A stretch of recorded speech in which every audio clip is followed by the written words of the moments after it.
Now that the circus of the US elections is over, we can finally focus again on real intel. The emergence of the goddess Domyu to the surface of the planet a few years ago is the first sign of the return of the light forces after their 26,000 years long exile. This was the first step towards the return of Agartha to the surface. Now the blue are preparing the portals on the surface so that the Agarthans can contact the surface population again, first energetically and then also physically after the event.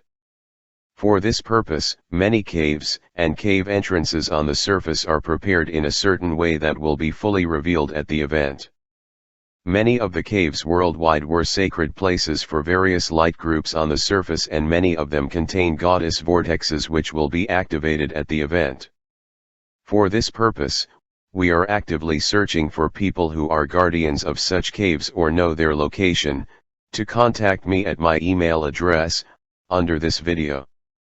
In Chinese Taoist tradition, caves that serve as portals into Agartha are called grotto heavens. The blue are the guardians of those portals. Now lost to the outside world but still in the possession of the blue, is the chart of the true forms of the 5 sacred mountains, also called the luminous precious scripture of the 5 talismans, a map of access points to the Agartha network that is 5,000 years old. This chart resurfaced again 3,000 years later and was then given to blue guardians. Many of the grotto heavens are located in Taoist sacred mountains in China. There are 2 overlapping energy grids that connect these sacred mountains, with corresponding systems of underground tunnels and cities of Agartha. The first energy grid is based on 5 sacred mountains, 1 for each of 4 directions of the sky and 1 for the center. The second energy grid is based on 4 sacred mountains. Both energy grids have the main vortex intersection point near Chengdu, where the mysterious Sangxingdui civilization was located. Chengdu is one of the 12 major energy vortexes of the Earth icosahedron grid. Sangxingdui civilization was the main anchor point of an extraterrestrial faction from Thuban, Alpha Draconis, the most prominent faction of the positive Draconians. They are one of the founding sources of Chinese culture and one of the main reasons why the dragon, as a symbol, has positive connotations for Chinese.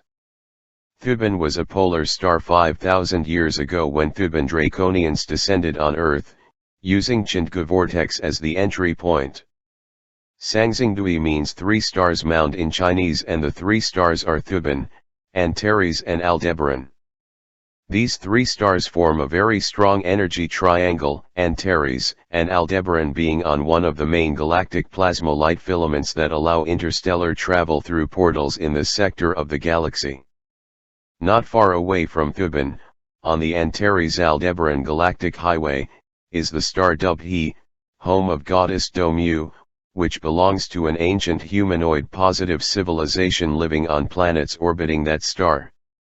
Goddess Domyu is now engaged in more active work with the portals on the surface of the planet in the new phase of preparations for the compression breakthrough, which have begun in July. Dragon sources have communicated that Jetsun Pema, the Queen of Bhutan, is one of the main public embodiments of the Domyu archetype on the surface of the planet. Dragon sources have also said that Domyu is searching for more active contact with the surface population. All this is part of the larger plan to reconnect the Agartha network with the surface population after the event. Victory of the Light. All the links in this article, and also the weekly meditation information, can be found in the description box below.